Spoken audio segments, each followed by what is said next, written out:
말씀 에스겔서 44장입니다. 1절로 3절 합독하겠습니다. 구약성경, 제가 지금 성경은 1222페이지입니다.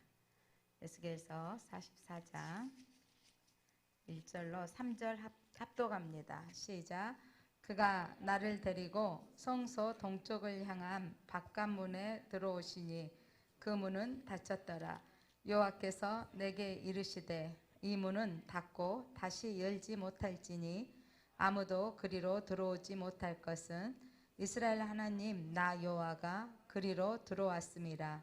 그러므로 닫아 둘지니라. 왕은 왕인 까닭에 안길로 이 문 현관으로 들어와서 거기에 앉아서 나 여호와 앞에서 음식을 먹고 그 길로 나갈 것이니라. 아멘.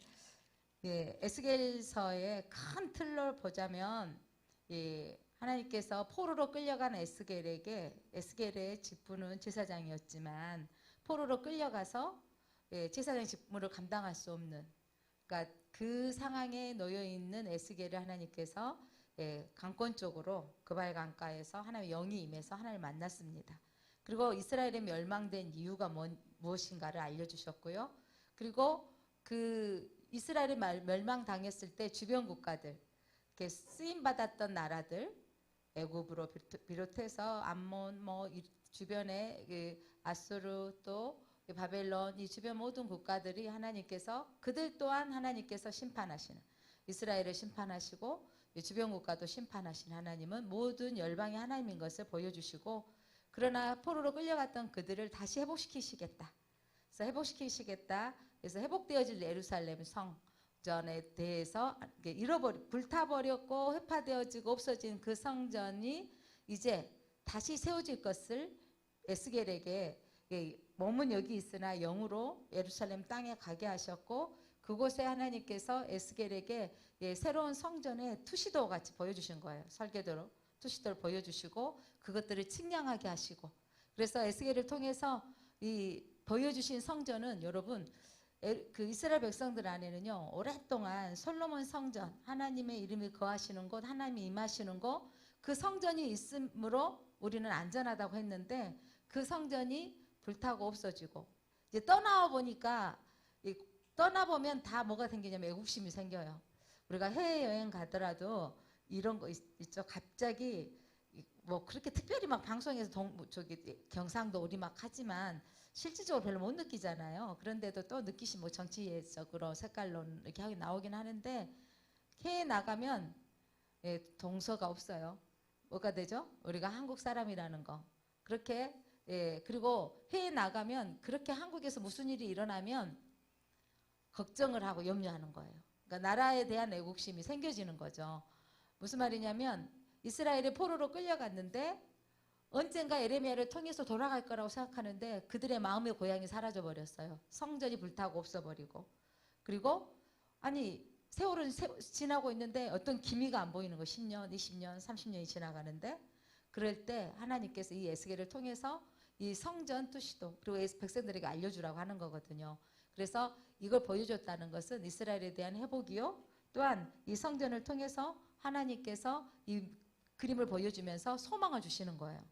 소망을 주셨는데, 자, 성전을 떠나셨던 하나님, 여러분 하나님은 절대 성전을 안 떠나신다. 여러분 건물에는 하나님이 떠나실 수 있어요. 건물이 중요한 건 아닌데 이스라엘 사람들이 건물에 너무 집착을 한 거였죠. 근데 하나님 떠나셨던 그 성전이, 그러나 성전에 떠나셨던 하나님이 내가 잠시 어디에 있겠다? 포로로 끌려간 바벨론에 있겠다 하셨어요. 그들 백성 가운데. 그리고 이제 에스겔 환상을 통해서 지난주에 43장에서 들어오셨죠. 하나님께서, 자 43장 1절 봐보세요. 1절 2절. 그 후에 그가 나를 데리고 문에 이르니 곧 동쪽을 향한 문이라. 이스라엘 하나님의 영광이 동쪽에서부터 오는데 하나님의 음성이 많은 물소리 같고 땅은 그 영광으로 말미암아 빛나니. 자, 하나님이 동쪽으로부터 향한 문으로 오셨어요. 들어오는데 하나님이 오셨습니다. 오늘 44장에서는 그 들어오신 하나님이 문을 닫아버렸다는 얘기가 나오는 거예요. 떠나셨던 하나님이 돌아오셨다는 것은 뭐냐면 회복에 대한 메시지고, 이 성전 가운데 성전이 회복되어질 것을 말씀하고 있는 겁니다. 44장 1절 그가 나를 데리고 성소의 동쪽을 향한 바깥문에 돌아오시니 그 문이 어떻게 됐더라? 닫혔더라. 이 닫혔다라는 표현하면 왠지 닫히면 안 좋을 것 같은 생각이 들어지지는 않습니까? 하나님이 닫혔다라는 의미는 이제 하나님이 들어오셨던 그 문을 함부로 출입할 수 없는 엄위하신 통로이다라는 의미도 있고요. 또 한 가지는 다시는 문을 닫아 하나님이 떠나지 않겠다라는 언약을 주시는 말씀입니다. 그래서 그때 그 모습을 보고 에스겔은요 43장에서도 그 영광 앞에 빛나는 모습을 보고 그가 그 성전에 가득한 것을 보았다 그랬죠. 오늘 또한 에스겔이 그 하나님의 영광을 또 본 거예요. 그래서 엎드렸다 그랬어요. 4절 한번 보겠습니다. 44장 4절 시작. 그가 또 나를 데리고 북문을 통하여 성전 앞에 이르시기로 내가 보니 여호와의 영광이 여호와의 성전에 가득한지라 내가 얼굴을 땅에 대고 엎드리니. 여러분 여호와의 영광이 가득하다라는 것은 하나님의 임재가 느껴진다라는 거예요. 그러니까 그 모세가 시내산에 올라갔을 때 영광이 가득해요. 구름 가운데 또 그 가운데 가득한 것을 백성들이 저 밑에서 보잖아요. 그러니까 그 하나님의 영광을 봤을 때 에스겔이 엎드렸다 그랬어요. 엎드렸다라는 것은 완전한 경외의 모습인 거죠. 납작 엎드려서 하나님을 경배하는 거. 우리가 오늘도 찬양팀 찬양할 때 손들어 찬양하게 되어지는 모습도 경외한다는 표시거든요. 제일 경외하는 모습 중에 하나가 엎드리는 거, 그리고 일어서서 찬양하는 거. 이 부분들, 손들어 찬양하는 거, 이게 하나님을 경외한다는 표시. 하나님이 이곳에 임하시고 우리의 찬양을 받아주옵소서 라는 의미로 손들어 찬양하는 경외의 모습이거든요. 하나님이 임재하는 것을 경험되어지는 거. 그게 느낌이 중요한 건 아니고 항상 하나님이 이곳에 있다고 하셨으니까 계신 거잖아요. 근데 내 마음에 느껴질 때가 있어요. 항상 내가 느끼는 느낌보다 더 중요한 건 하나님이 계시다라는 것이 전제되어져 있다는 걸 알아야 돼요. 설교하시면 설교를 통해서 내 마음에 감동이 올 때가 있고 또 나를 찌르는 또 메시지를 들을 때도 있어요. 그러면 우리는 이러죠. 때로는 내게 좋은 메시지가 들어오면 감동받았다. 또 찌르는 메시지가 되면 지금은 이제 감동받았다고 해야겠죠. 그런데 그때 어때요? 마음에 또 힘들었다. 이렇게 표현하는데 그렇게 내가 하나님의 음성을 들을 수 있다라는 건 여러분 진짜 복인 거예요. 말씀의 귀가 오전에 목사님 하셨던 것처럼 귀의 할례를 받아야 된다 그랬죠. 귀가 들려져야 돼요. 여러분 소리가 들려진다는 것은 큰 축복이에요.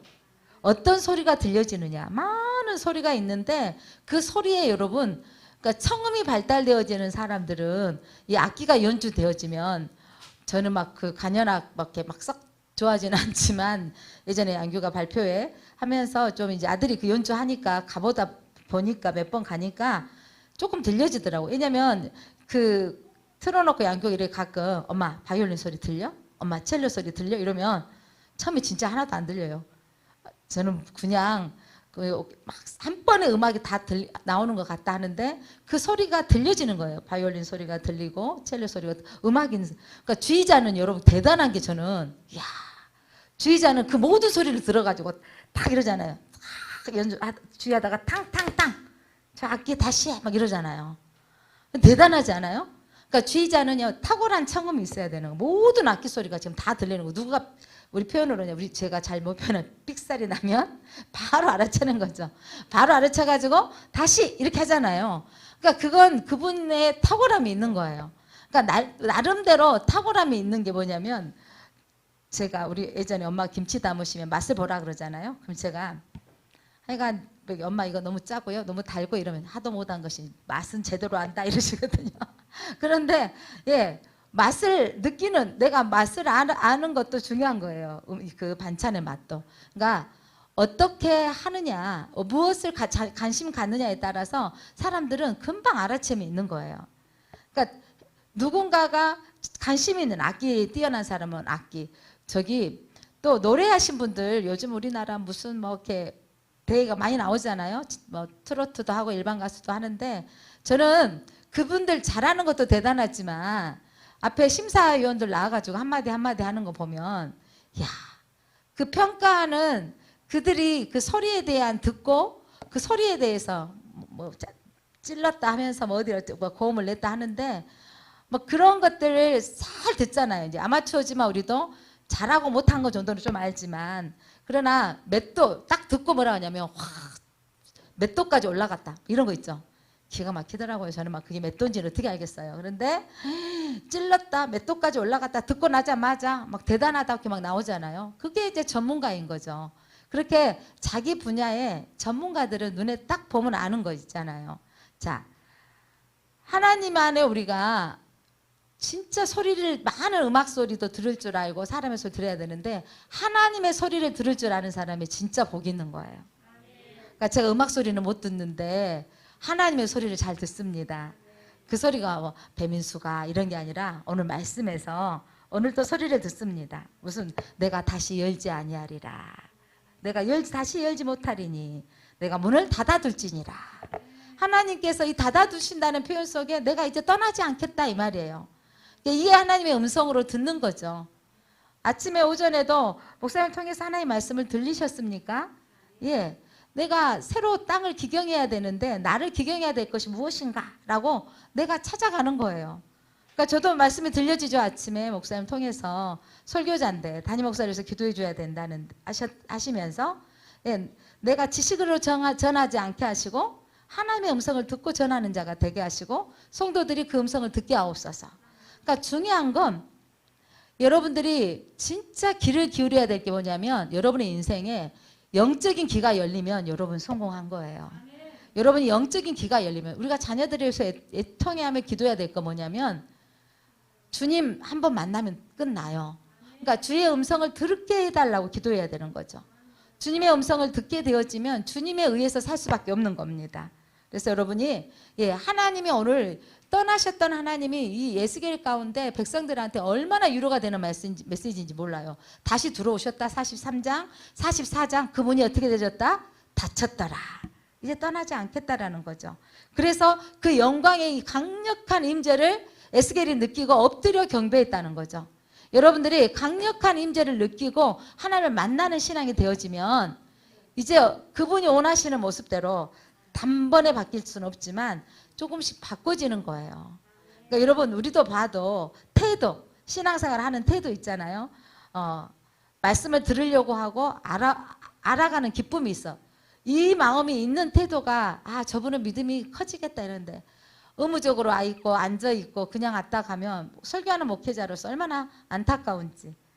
이게 뭐냐면 이왕에 온 거 와서 하나님의 음성이 들려지는 것이 가장 복입니다. 그러니까 생수의 강이 하나님의 보호자로부터 흘러나와서 살려야 되는 거잖아요. 살리는데 귀가 열려야 되고 마음이 열려져야 돼요. 그렇게 되어지면 영이 살아나면 여러분 범사에 영혼이 잘 된 같이 뭐가 잘 돼요? 예, 범사가 잘 되는 거예요. 영혼이 잘 돼야 범사가 잘 되는 거예요. 그러니까 여러분 영혼이 잘 되어지는 건 하나님의 음성이 들려져야 되고 마음으로 받아들여져야 되고 그래서 그 말씀이 믿어지는 거예요. 정말 포로로 끌려가서 소망이 없는 에스겔과 백성들에게 에스겔이 보여주셨던 환상은 놀라운 일인 거예요. 이제 불타버려서 없어져 버렸어요, 여러분. 그 이제 성터만 남아있는 곳에 성벽에 나중에 성벽만 남아있는 곳에 이제 재건이 되어지잖아요. 이런 사건들이 여러분 비전이 에스겔에게 보여주셨던 이 성전의 투시도는 수르바벨 성전이 돌아가서 이제 1차 귀환, 2차 귀환 돌아가서 성전을 지을 때 밑그림 뭐라 그래야 되죠? 그 설계도가 기초가 되어지는 거예요. 그렇게 여러분 쓰임 받게 되어지는 거. 자, 그래서 엎드려 경배했던 것처럼 우리는 하나님 앞에 나와 올 때마다 하나님의 음성을 듣기를 원합니다. 엎드려 경배하는 신앙이 돼야 됩니다. 예, 5절, 6절 함께 읽겠습니다. 시작. 여호와께서 내게 이르시되 인자야 너는 전심으로 주목하여 내가 내게 말하는 바 여호와의 성전의 모든 규례와 모든 율례를 뭐로 듣고? 귀로 듣고. 무엇으로 듣고? 귀로 듣고 또 성전 입구와 성소의 출구를 전심으로 주목하고 하나님의 설계도 보여주신 것을 어떻게 하고? 주목하고 보라는 거죠. 자, 6절 읽어봅니다. 시작. 너는 반역하는 자 곧 이스라엘 족속에게 이르기를 주 여호와께서 이같이 말씀하시기를 이스라엘 족속아 너희의 모든 가증한 일이 족하니라. 이제 하나님께서 보여주셨던 것을 그가 하나님의 율례와 법도를 다 듣고 또 보여주신 것을 보았어요. 이것을 이스라엘 백성 가증한 이제 그 백성들에게 가서 말하라는 거예요. 전하라. 그때 7절 읽겠습니다. 이전에 어떤 모습이었는지 7절 8절 그들이 그렇게 포로로 끌려가게 된 이유가 기록되어져 있습니다. 시작. 너희가 마음과 몸에 할례받지 아니한 이방인을 데려오고 내 떡과 기름과 피를 드릴 때에 그들로 내 성소 안에 있게 하여 내 성전을 더럽힘으로 너희의 모든 가증한 일 외에 그들이 내 언약을 위반하게 하는 것이 되었으며 너희가 내 성물의 직분을 지키지 아니하고 내 성소에 사람을 두어 너희 직분을 대신 지키게 하였느니라. 마음과 몸에 할례받지 않는 이방인. 이 말 뭐냐면 이방인이 못 들어야 된다. 이거는 그때 이야기는 그랬지만 꼭 그게 아니고 중요한 게 뭐냐면 믿음도 없는 사람들에게 자기가 제사장의 직분을 감당하지 못하고 제사장들이 어떻게 했냐면 8절 내 성문의 직분은 누가 맡아야 되는데 제사장들이 맡아야 되는데 성소에 사람을 일반 마음에 할례를 받지 않는 일반 사람들 그러니까 직접 할례나 마음까지 할례 받지 못한 그러니까 하나님과 상관없는 사람을 대신해서 지키겠다라는 거예요. 하나님은 하나님의 직분자가 하나님의 이 사역을 감당하기를 원하십니다. 이 시대 우리가 다 같이 이방인이잖아요. 우리는 영적인 마음에 할례 받은 사람이에요. 마음에 할례 받으셨습니까? 마음에 할례 받았다 이 말은 뭐냐면 내가 내 생각을 베어내버렸습니다. 내 기준을 베어버렸습니다. 내 기준은 뭐가 되어지도록? 하나님의 율례와 법도가 되어지도록. 그래서 하나님의 직분은요 마음에 할례 받은 사람이 해야 돼요. 교회를 오래 다닌 사람이 하는 게 아니고 신약시대에는 하나님의 직분은요 세상의 직분으로 하는 게 아니고 마음에 할례 받은 사람 하나님의 뜻대로 순종하겠습니다. 구약의 제사장들이 뜻대로 순종하지 아니하고 이 아무 사람들이나 세워놔 버렸기 때문에 하나님께서 그 성소를 불타게 하신 것입니다. 이제 9절 10절 읽어봅니다. 시작. 주 여호와께서 이같이 말씀하셨느니라. 이스라엘 족속 중에 있는 이방인 중에 마음과 몸에 할례를 받지 아니한 이방인은 내 성소에 들어오지 못하리라. 이스라엘 족속이 그릇 행하여 나를 떠날 때에 레위 사람도 그릇 행하여 그 우상을 따라 나를 멀리 떠났으니 그 죄악을 담당하리라. 자, 제사장도 감당하지 못했고 레위 사람도 감당하지 못하는 거예요. 레위 사람들은 제사장들이 직무를 감당하도록 보조하는 역할들, 뭐냐면 제사 드릴 용품들을 준비해주고 물건을 관리하고 이런 일들을 하는 일들이었는데 그들도 같이 하지 못했다라는 거죠. 그러나 하나님이 11절 시작. 그러나 그들이 내 성소에서 수종들어 성전문을 맡을 것이며 성전에서 수종들어 백성의 번제의 희생물과 다른 희생물을 잡아 백성 앞에서 서서 수종들게 되리라. 그 전에 제사장들이 그렇게 함부로 직분을 감당하지 못했고 레위 사람도 그렇게 하지 못했는데 그러나 반전이죠. 이제 하나님께서 그들로 하여금 다시 수종들게 할 것이다. 회복된 성전에서. 여러분 이건 은혜인 건 신약시대에는 우리가 하나님 전에 지성소 앞까지 나아갈 수 있도록 예수 그리스도께서 단번에 죽으심으로 우리가 성소에 나아가서 우리가 수종드는 자로 우리가 찬양대로 교회에서 섬기는 사람이 되어졌다는 것은 놀라운 은혜입니다. 12절 13절 같이 읽겠습니다. 그들이 전에 백성을 위하여 그 우상 앞에 수종들어 이스라엘 족속이 제약에 걸려 넘어지게 하였으므로 내가 내 손을 들어 쳐서 그들이 그 제약을 담당하였느니라. 주 여호와의 말씀이니라. 그들이 내게 가까이 나와 제사장 직분을 행하지 못하며 또 내 성물을 곧 지성물에 가까이 오지 못하리니 그들이 자기의 수치와 그 행한 바 가증한 일을 담당하리라. 그러니까 레위 사람들은 성막을 지키는 일, 성막을 섬기는 일, 제사장 또한 그 제사 드리는 일을 돕는 일, 성가대 찬양을 하는 일, 물건을 관리하는 일들을 했어야 했습니다. 그런데 그들이 우상 앞에 섬기고 또 그 일도 감당했기 때문에 하나님께서 그 제약으로 말미암아 이스라엘을 망하게 하신 거죠.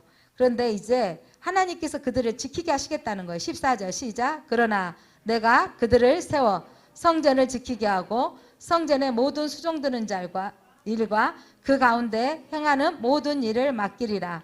회개하고 돌아오는 사람에게 다시 맡긴다는 거죠. 포로로 끌려갔던 그들이 다시 여러분 일 안 하고 보니까 그 일이 소중해지는 거예요.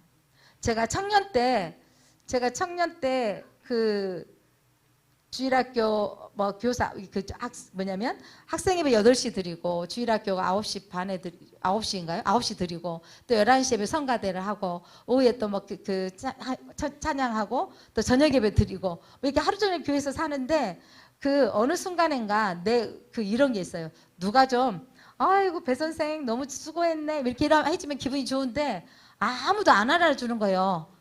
오늘도 수고했단 말을 아무도 안 해주는 거예요. 속에 섭섭이가 조금 들어오더라고요.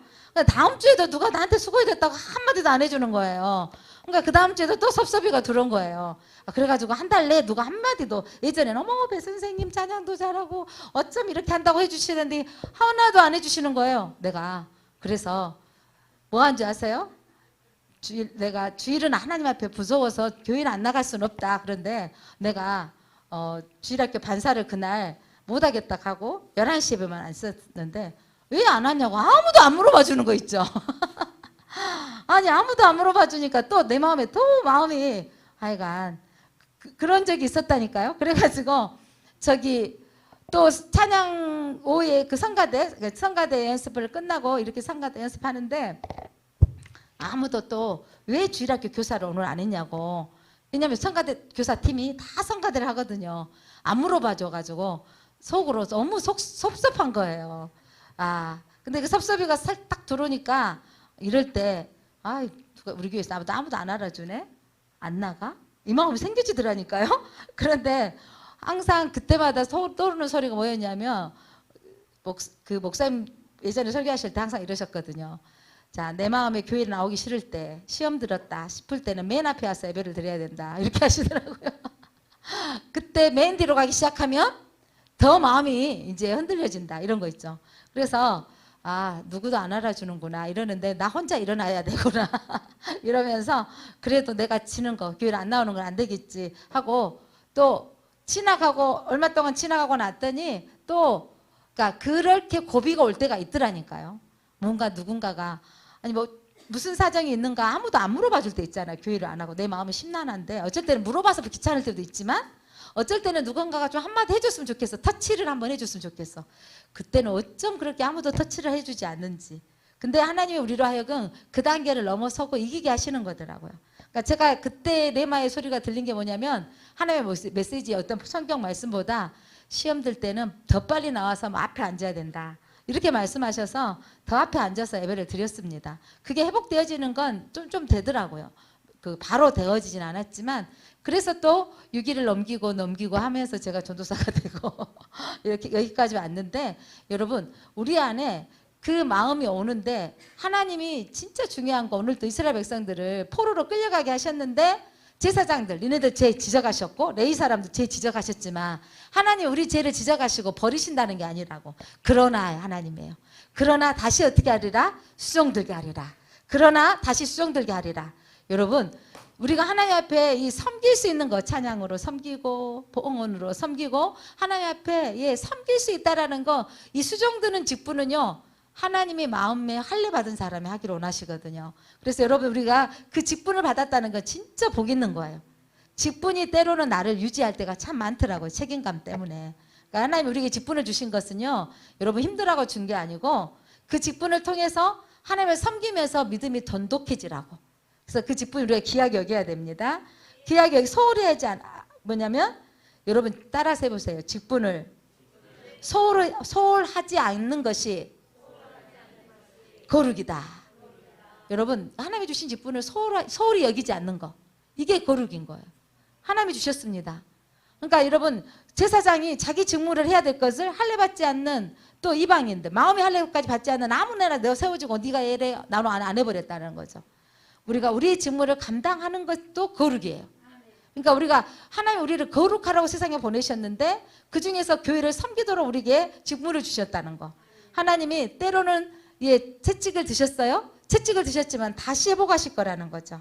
15절 같이 읽어봅니다. 15절 시작. 이스라엘 족속이 그릇 행하여 나를 떠날 때에 사독의 자손 레위 사람 제사장들은 내 성소의 직분을 지켰은즉 그들은 내게 가까이 나와 수종들되 내 앞에 서서 기름과 피를 내게 드릴지니라.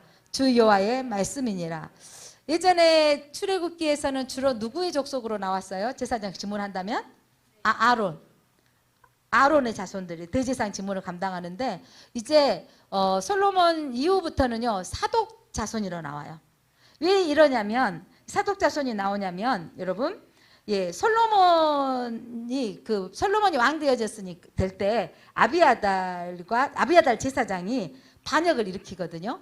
그때 이 사독이 똑같이 아론의 후손이긴 해요. 그런데 아비아달 제사장 편에 서지 않고 누구 편에 섰어요? 기름 부음 받은 솔로몬 왕의 편에 선 거예요. 그 이후로 제사장 직무를 감당하는데 여러분 이제 이 에스겔서나 이렇게 읽어보면 이제 누구의 자손이 나와요? 사독의 후손이 나와요. 그래서 하나님 편에 끝까지 섰다라는 거 이게 중요한 것 같아요.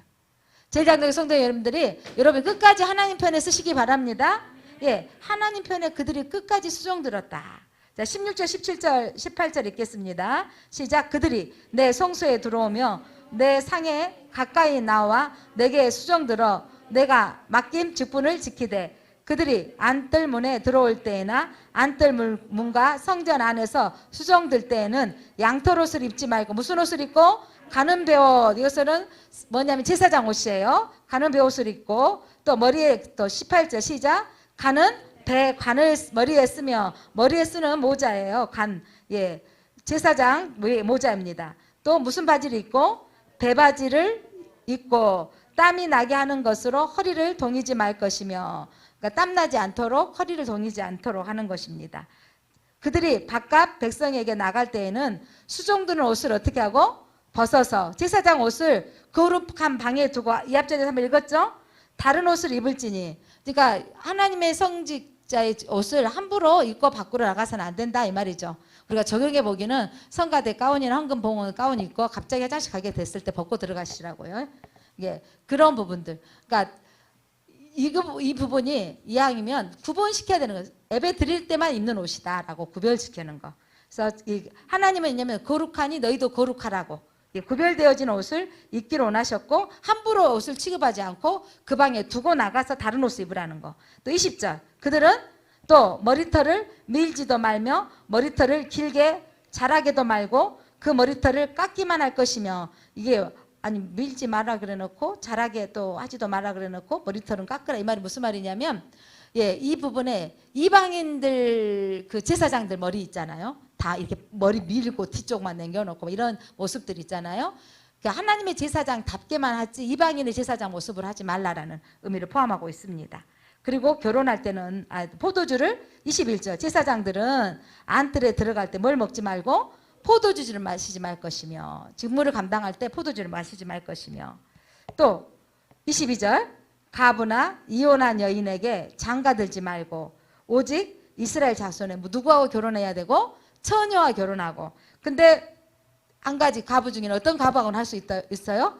제사장의 가부에게는 왜냐하면 제사장이 직무를 감당하다가 먼저 죽게 됐었던 그 가부하고는 장가가 될 수 있는 게 이게 뭐냐면 제사장 직무예요.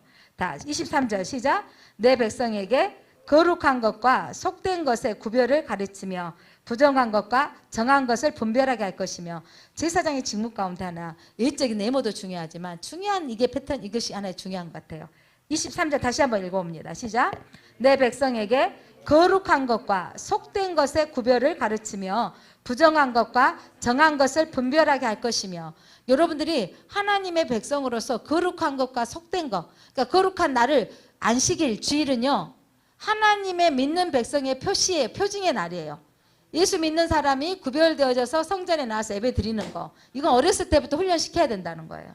또 우리에게 중요한 건 하나님의 백성으로 하지 말아야 될 거 구별시켜줘야 되는 거죠. 음란물 뭐 이런 것들 또 뭐라 그래야죠 노름하고 막 이런 것들 속된 것들을 하지 육신의 쾌락으로 순간의 그 어떤 것들을 목적으로 사는 삶을 하지 않도록 가르쳐야 되는 거. 또 하나님의 것을 하나님께 드리도록 11조를 하나님께 드리게 하고 나머지를 내가 쓸 수 있도록 가르치는 거 이게 우리가 해야 될 일인 거예요. 우리는 신약 시대 모두가 제사장입니다. 그래서 구별시켜서 드리는 삶을 가르쳐야 됩니다. 하나님께 드리고 하나님께서 채우시는 삶을 경험하도록 어렸을 때부터 훈련을 시켜야 돼요. 그렇게 해야 그나마 청년기에 또 청소년기 지나면서 하게 되어지지, 어렸을 때부터 가르치지 않으면 그게 몸에 익숙해지기가 쉽지 않더라고요. 그러니까 용돈부터 훈련시켜서 가르쳐야 그 아이들이 따라서 하나님의 것을 구별되어지게 합니다. 하나님께서 구별해서 드리고 났는데 하나님이 더해주는 축복을 우리 아이들이 경험하도록 우리가 해야 됩니다. 그리고 24절에서는 송사하는 일, 재판할 때 누구의 어떤 기준으로 해라? 24절 시작. 송사하는 일을 재판하되 내 규례대로 재판할 것이며 내 모든 정한 절기에는 내 법도와 율례를 지킬 것이요 내 안식일을 거룩하게 하며, 안식일을 거룩하게 율례와 법도를 지키고, 이건 계속해서 반복되는 거예요. 출애굽기로부터 계속 하나님의 말씀 반복되어지고 있습니다. 자, 시체를 가까이 하지 말고, 또 부모나 자녀나 형제나 시집가지 아니한 자매를 위하여 더럽힐 수 없으며, 이런 자는 스스로 정결하게 한 후에 7일을 더 지낼 것이요. 그러니까 정결식이 7일 동안 성전을 가까이 못하게 하고 구별되어졌다가 직분을 감당하겠습니다. 자, 27절. 성소에 수정 들기 위해 안뜰과 성소에 들어갈 때는 속죄제, 그러니까 죄를 속죄제, 희생양을 드려서 죄를 사하는 제사를 드리는 속죄제를 드려야 될 것이라고 말씀하고 있습니다. 자, 분깃, 기업을 주신다. 제사장에게 여러분 기업이 있어요. 하나님의 자녀에게 여러분, 우리에게 기업은, 가장 큰 기업은 뭔지 아세요? 하나님 우리에게 주시는, 하나님의 영적인 백성들에게 주신 가장 큰 기업은요, 하나님 나라죠. 근데 여러분, 이스라엘 백성들에게, 제사장들에게 주시는 땅의 기업이 있었거든요. 지파별로 각기 하고 그 지파 중에 일부를 주셨던 거예요. 하나님께서 약속된 기업, 28절 읽겠습니다. 시작. 그들에게는 기업이 있으리니 내가 곧 그 기업이라. 누가 기업이에요? 하나님이 기업이십니다. 그러니까 하나님이 책임져 주시는 거예요. 너희는 이스라엘 가운데 그들에게 산업을 주지 말며 내가 그 산업이 됩니다. 그러니까 하나님이 산업이 되어주시는 거예요. 목회자들이 다른 직업을 갖지 않는 건 하나님이 우리의 산업이 되어주기 때문에 합니다. 그리고 29절 시작. 그들은 소제와 속죄제와 속건제의 제물을 먹을지니, 제사장이 먹을 것은 소제와 속건제와 소제, 속죄제, 속건제의 제물을 누구의 몫이다? 제사장. 제사 드리고 나은 그 모든 제물들은 제사장의 몫인 거예요. 이스라엘 중에서 구별하여 드리는 물건은 다 그들에게 돌리며, 그래서 이것들이 이제 요즘 그 신약 시대에 헌금을 여러분들이 드려지고 그 감당을, 목회자들을 감당하고 있는 부분을 말씀하기도 합니다. 30절 시작. 또 각종 처음 익은 열매와 너희 모든 애물 중에 각종 거제 제물을 다 제사장에게 돌리고, 그러니까 처음 낳은 열매는 첫 열매죠. 첫 열매와 또 애물 중에서 각종 거제 제물로, 거제는 제물이 뭔 거죠? 곡식. 하나님께서 올려드리는 거제 제물, 곡식을 제사장에게, 그래서 그 곡식이 천 밀가루를 제사장에게 주어 그들에게 내 집에 복이 내리도록 하게 하라. 여러분이 제사장을 섬기는 것, 교회를 섬기는 건 여러분이 복이 되게 하는 거예요. 그러니까 하나님 복되게 하시는 것입니다. 하나님이 우리가 섬겨드리는 것, 제사장을 섬기는 것, 교회를 섬기는 건 여러분의 집이 복이 되는 거예요. 이 원리 하나님이 약속하신 기업입니다. 31절. 새나 가축이 저절로 죽은 것이나 찢겨져 죽은 것은 다 제사장이 먹지 말 것이니라. 그러니까 제사장은 찢겨진 거, 저절로 죽은 거 말고 이렇게 하나님 앞에 제물로 드렸던 것, 살아있는 것으로 제물 드렸던 것이 깨끗한 것, 구별되어져서 하나님께서 먹게 하셨습니다. 오늘 하나님이 여러분 예루살렘 성전 회복 투시도로 보여주신 것이면 끝난 게 아니라, 오늘은 제사장의 직무를 감당했을 때 주신 분깃이잖아요. 다음 주에 읽을 거는요, 땅의 분깃을 구역을 나눠줄 것이고, 그 다음에 성전에서 나온 물로 회복되어지고, 마지막 이제 성전 회복되어질 땅 분깃에 대한 부분이 나오게 될 겁니다. 자, 오늘 이 제사장 직무는 우리 시대에 만인 제사장, 우리가 하나님 예배하는 거룩한 제사장님들입니다. 하나님 우리에게 내가 너희의 기업이다 그랬어요. 선언합시다. 나는 하나님께서 우리의 기업이 되십니다. 하나님이 주인으로 섬기면 하나님이 책임져 주시는 거. 그러니까 하나님이 책임져 주시는 인생이 되어지는 거. 그러니까 여러분의 삶 속에서 하나님이 책임져 주는 인생이 되어져야 돼요. 이게 무슨 말이냐면 여러분들이 기도하면 여러분들이 하나님께서 응답되어 주는 것을 가족과 친척들이 보게 하셔야 되는 거예요. 그러니까 어제 저희 조카가 뭐지 또 굽네치킨 개업한다 그래서 형님이랑 이렇게 이제 갔는데 최선임사 동생 최강훈에서 예배도 개업 예배 하기 전에 해서 목요일 날 밤에 개업 예배도 드렸거든요. 그래서 기도하자고 하니까 사업을 처음으로 해보는 일이라 장사를 이제 마음에 간절함이 있어서 이제 예배를 드리고 같이 기도했거든요. 그러면서 이제 형님이랑 같이 이제 하는데 사람이 엄청 많이 와가지고 2시간씩 기다려서 배달을 해가야 된다는 거예요. 그래서 자네 기도발이 세네 이러면서 근데 초창기에 뭐 많은 뭐라죠 개업 이벤트도 있고 하니까 사람들이 엄청 왔는데 다음에 뭐 집사님 이제 퇴직 위에 어디 가야 되겠죠. 무슨 일인 걱정이 된가 자네가 기도하면 다 되불더만 이러시더라고요. 근데 우리 형님이 그렇게 말해주시고 인정하고 지안이 수술 맹장 수술했을 때도 자네가 기도해주면 나을 것 같네 이러면서 강훈이 하는데 자네가 기도해주면 사업이 잘 될 것 같네. 이렇게 봐주시니까 우리 성도님 믿음이 있는 성도님보다 우리 형님 가끔 교회 오신 분이 목사님을 더 신뢰하더라고요. 그런데 삶이 되어지는 걸 형님이 보는 거잖아요. 그래서 그게 감사한 건 하나님이 여러분 앞에 간절히 주님 앞에 목적을 두고 살면 하나님이 책임져 주시는 인생이 되어지는 거. 그래서 뭔 걱정이냐고 자네가 기도하면 양규 아빠는 훤히 열렸다 그러시더라고요. 그러니까 아이고 그렇게 내가 염려했던 마음이 각잡이 내가 더 믿음 없던 나가 생각이 들어지는 거예요. 근데 여러분이 우리의 가족들 사이에 여러분의 집안에 그렇게 하나님은 그렇게 제사장으로서의 빛이 되어지기를 원하십니다. 그러니까 여러분의 삶이 그렇게 다른 사람들에게 빛이 되어지려면 하나님에 대한 마음이 열려져야 되고 귀가 열려져서 마음에 감동이 오고 들려지면 순종해야 되는 거예요. 순종하고 나아가면 하나님께서 우리에게 하나님이 기업 되어주시는 것을 보여주신다고요. 그러니까 그 기업이 하나님이신 것이죠. 여러분 목사님만 하나님의 기업이 아니라 우리 모두의 기업이라고 하나님이 오늘 나는 너의 기업이라고 말씀하셨어요. 오늘 모여진 말씀은 성전에서 하나님이 문을 닫혔다 떠나지 아니하시겠다. 그리고 내가 너희의 기업이다. 다시 28절 한번 읽고 마치겠습니다. 시작. 그들에게 기업이 있으리니 내가 곧 기업이라. 아멘. 기도하겠습니다. 하나님 감사합니다. 우리가 제사장 드립니다. 하나님의 예배자입니다. 하나님 우리의 기업이십니다. 하나님을 기쁘시게 살면 하나님이 책임져 주시는 인생이 되게 하옵소서. 예수 그리스도 이름으로 기도드립니다. 아멘.